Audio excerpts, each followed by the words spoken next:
Hi friends, உங்க எல்லாருக்கும் என்னுடைய அன்பான வணக்கம். இது ஷர்மிளா பிராங்கோவின் இந்திரஜித் நாவல் பகுதி 2. வாசிப்பது ஷர்மிளா பிராங்கோ. வாங்க ஃப்ரெண்ட்ஸ், தொடர்ந்து கதையை கேட்கலாம். மிகவும் பழக்கப்பட்ட அந்த அடர்ந்த வனத்தின் வழியில் எந்த ஒரு தயக்கமும் பயமும் இன்றி இந்திரஜித்தின் கரும்புறவி பாய்ந்து கொண்டிருந்தது. இந்திரஜித்தை போன்றே அவனது புறவிக்கும் எந்த ஒரு பயமும் இல்லை. கருப்பு வெள்ளை என்று இரு புறவிகள் அவனுக்கு சொந்தம். வேட்டை என்றால் கரும்புறவியை கூட்டிச் செல்வான், போர் என்றால் வெள்ளை புறவி. இரு புறவியும் பயம் அறியாது. ஆனாலும் அவற்றுக்கும் ஓய்வு அவசியம் அல்லவா? அதனால் தான் இப்படி ஒரு ஏற்பாடு. வனத்தின் மைய பகுதியை எட்டிவிட்டான். சலசலத்தோடும் நீரின் ஓசையும், கீச் கீச் என்ற பறவைகளின் சத்தமும், குதிரையின் குளம்படி ஓசையும் அன்றி வேறு எந்த ஓசையும் அவன் செவியை தீண்டவில்லை. இந்திரஜித்தின் புறவி வருகிறது என்ற செய்தி வனவிலங்குகளுக்கு அறிவிக்கப்பட்டதோ? அதை யார் அறிவித்தார்? அவை எங்கோ சென்று ஒளிந்து கொண்டனவே. அவனுக்கு வியப்புதான். குதிரையின் வேகத்தை, கடிவாளத்தை இழுத்து குறைத்தவன், கருப்பா, நாம் வருகிறோம் என்ற செய்தி வனவிலங்குகளின் செவியை எட்டிவிட்டது. ஒருவனை கூட காணவில்லையே. நீ சற்று மெதுவாகவே செல். உன் காலடி ஓசைதான் அவற்றுக்கு எச்சரிக்கை விடுத்திருக்கும் என்றவன் சிறிது தூரம் வரை குதிரையை நடக்க செய்தான். இப்போதும் எதுவும் கண்ணில் சிக்கிய பாடில்லை. சரி, நீ சற்று ஓய்விடு. வேறு எங்கும் சென்று விடாதே. நான் சென்று யாராவது கண்ணில் சிக்குகிறார்களா என்று பார்த்து வருகிறேன். அவன் கூறியதும் அவனது பேச்சுக்கு கட்டுப்பட்டு குதிரை அப்படியே நின்றது. அவன் பேசுவது அவனது குதிரைகளுக்கு நன்றாகவே புரியும். அவற்றின் மொழி இந்திரஜித்துக்கும் புரியும். குதிரையிலிருந்து இறங்கிக் கொண்டான். புறவி அந்த மர நிழலிலிருந்து அங்கும் இங்கும் அசையவில்லை. தன் வாளோடும் அம்போடும் மெதுவாக இலை சருகுகளில் கால் பதித்து நடக்க ஆரம்பித்தான். சிறிது தூரம் நடந்தவனின் தீட்டிய செவியில் அருகில் இருக்கும் நீரோடையில் ஏதோ வனவிலங்கு தண்ணீர் பருக வந்திருக்கும் சத்தம் தெளிவாக விழுந்தது. செவியை இன்னும் தீட்டியவன் ஓசை வரும் திசையை நோக்கி சத்தம் இல்லாமல் பூனை போல் அடியெடுத்து பார்த்து பதுங்கி நடந்தான். அதோ அழகான ஒரு நதி. செடி கொடிகளின் இடையில் மறைந்து நின்று வில்லை எடுத்து அதில் நான் பூட்டி அம்பையும் அதில் தயாராக வைத்துக் கொண்டான். கண்ணில் தென்படும் அந்த வனவிலங்கு கண்டிப்பாக புலி அல்லது சிங்கமாக தான் இருக்க வேண்டும். அதை வேட்டையாட அவன் தயாராகிவிட்டான். ஆனால் என்ன ஒரு வியப்பு! சலசலத்த நதியில் எந்த ஒரு வனவிலங்கையும் காணவில்லை. நதி இப்போது எந்த சலசலப்பும் இன்றி அமைதியாக ஓடுகிறது. எந்த ஒரு வனவிலங்கையும் நதியிலும் நதி கரையிலும் காணவில்லை.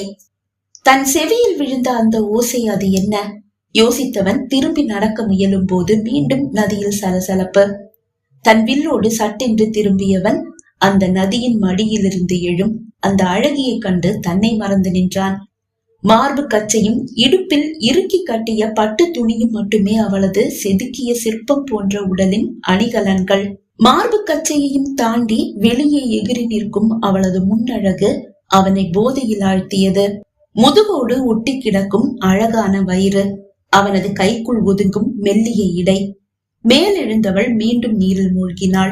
அவளை ரசித்தவனின் விழிகளில் மெல்லிய ஒரு ஏமாற்றம். அவன் இதழ்கள் என்றது. நீரில் மூழ்கியவள் சில நாழிகை நதியின் மடியில் மூழ்கியே இருக்க அவனுள் ஒரு பதற்றம்.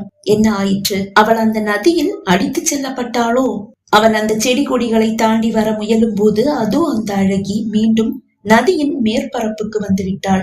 அவனுக்கு இப்போதுதான் உயிரை திரும்பியது. 2-3 முறை அதே போன்று நீராடியவள் நதியில் இருந்து வெளியே வந்தாள். நனைந்த உடைகள் அவளது உடலோடு ஒட்டி கொண்டு அவளது மேனி அழகை அப்பட்டமாக காட்டியது. இந்த வனத்தில் ஒருவரும் இல்லை என்று நினைத்தாளோ? இவ்வளவு மெல்லிய உடையை அணிந்து நீரில் இறங்கும் துணிச்சல் எப்படி வந்தது? கரையை எட்டியவள் தன் மேல் கச்சையை உருவி அந்த மரக்கிளையில் போட திகைத்து போன இந்திரஜித் சட்டென்று விழிகளை இழுத்து கொண்டான். ஆனால் கட்டிலம் காலை அவனின் உணர்ச்சிகளை அந்த காட்சி தூண்டிவிட உஷ்ணமாகி போன அவன் உடலில் காமமும் விழித்து கொள்ள அது அவள் அழகை ரசிக்க தூண்டியது. மெல்ல தலையை திருப்பி அவளை பார்த்தவனுக்கு ஏமாற்றம். அவள் வேறு கச்சையை எடுத்து அணிந்து விட்டாள்.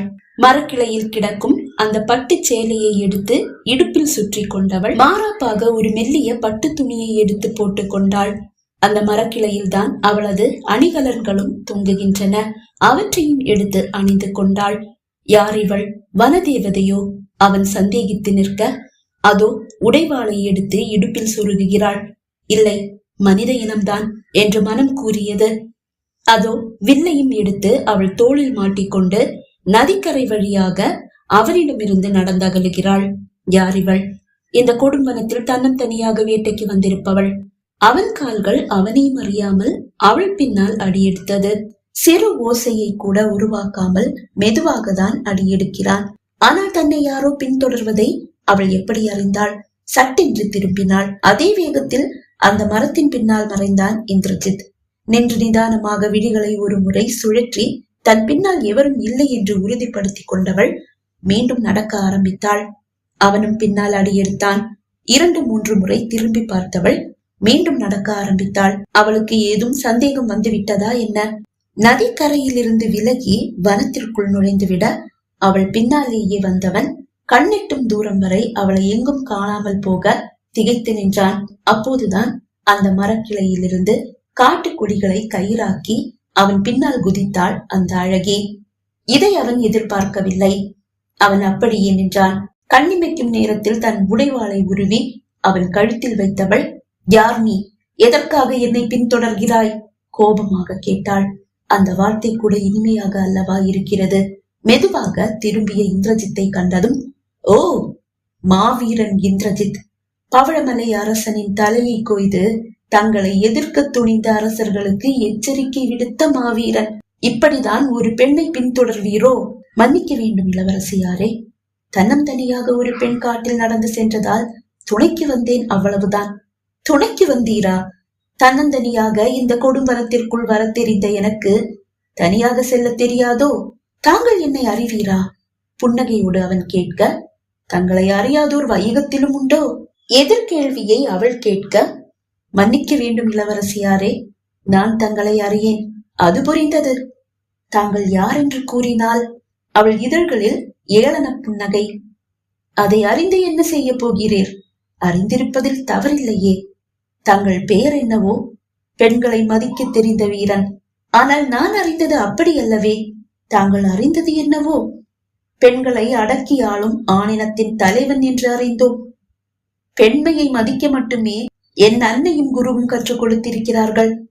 நான் அறிந்த மாவீரன் இந்திரஜித் அல்லவே என் முன்னால் நிற்பது என்றவள் வாளை உரையில் போட்டுவிட்டு நடக்க ஆரம்பித்தாள். தங்கள் பெயரையாவது கூறி செல்லுங்கள் இளவரசியாரே. திரும்பி அவனை பார்த்தவள், என் பெயரா? ஆம், தங்கள் பெயர். என் பெயர் பூங்கொடி. எந்த நாட்டு இளவரசி என்று அறிந்தால் இன்னும் நன்று. அதை கூடவா மாவீரன் இந்திரஜித்தால் கண்டுபிடிக்க முடியாது? முடிந்தால் நான் யார், எந்த நாட்டு இளவரசி என்று தாங்களை கண்டுபிடித்துக் கொள்ளுங்கள் என்றவள் மருது என்று உரக்க கத்தினாள். பாய்ந்து வந்த அந்த கரும்புறவியில் துள்ளி ஏறி அமர்ந்தவள் மின்னல் வேகத்தில் அங்கிருந்து பாய்ந்து மறைந்தாள். நடந்த எதையும் இந்திரஜித்தால் நம்ப முடியவில்லை. தான் கண்டது கனவா? இல்லை இல்லை, அனைத்தும் உண்மையே. யார் இந்த அழகி? வீரமங்கை. இவளை போன்ற ஒருவள் அல்லவா எனக்கு மனைவியாக வேண்டும், என் நாட்டுக்கு மருமகளாக வேண்டும். இவளை போன்று என்ன, இவள் போதும் என்றது மனம். வேட்டையாடும் எண்ணத்தை கைவிட்டவன் திரும்பி அரண்மனைக்கு வந்து விட்டான். அவன் மனமெல்லாம் அந்த அழகி மட்டுமே இருக்கிறாள். மகாராணி வருகிறார் என்ற செய்தி அவன் செவியை எட்டியது. அதோ அவன் தாய் அவனது அறைக்கு வந்து விட்டார். அவர் கையில் சுருட்டிய ஒரு பட்டு துணியும் இருக்கிறது. அவன் அருகில் வந்தவர், சந்திரகாந்தபுரத்து இளவரசி சந்திரலேகாவின் சித்திரம் இது. முதலில் இந்த சித்திரத்தை பார். பிடித்திருந்தால் சுயம்பரத்திற்கு செல். அவளுக்கும் பிடித்திருந்தால் கண்டிப்பாக பிடிக்கும். அவள் உனக்கு மாலை அணிவிப்பாள். அவளை நம் நாட்டிற்கு அழைத்து வா. தன் தாய் நீட்டிய அந்த பட்டு துணியை அவருக்காக வாங்கி கொண்டான்.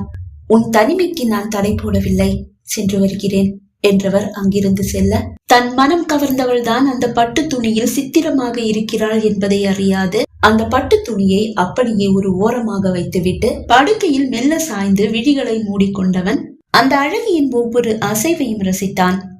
இதே நேரம் தன் அந்த புறத்தில் தோழிகள் சூழ படுக்கையில் சாய்ந்து அமர்ந்திருந்த சந்திரலேகா கண் முன்னும் இந்திரஜித்து தான் நிற்கிறான்.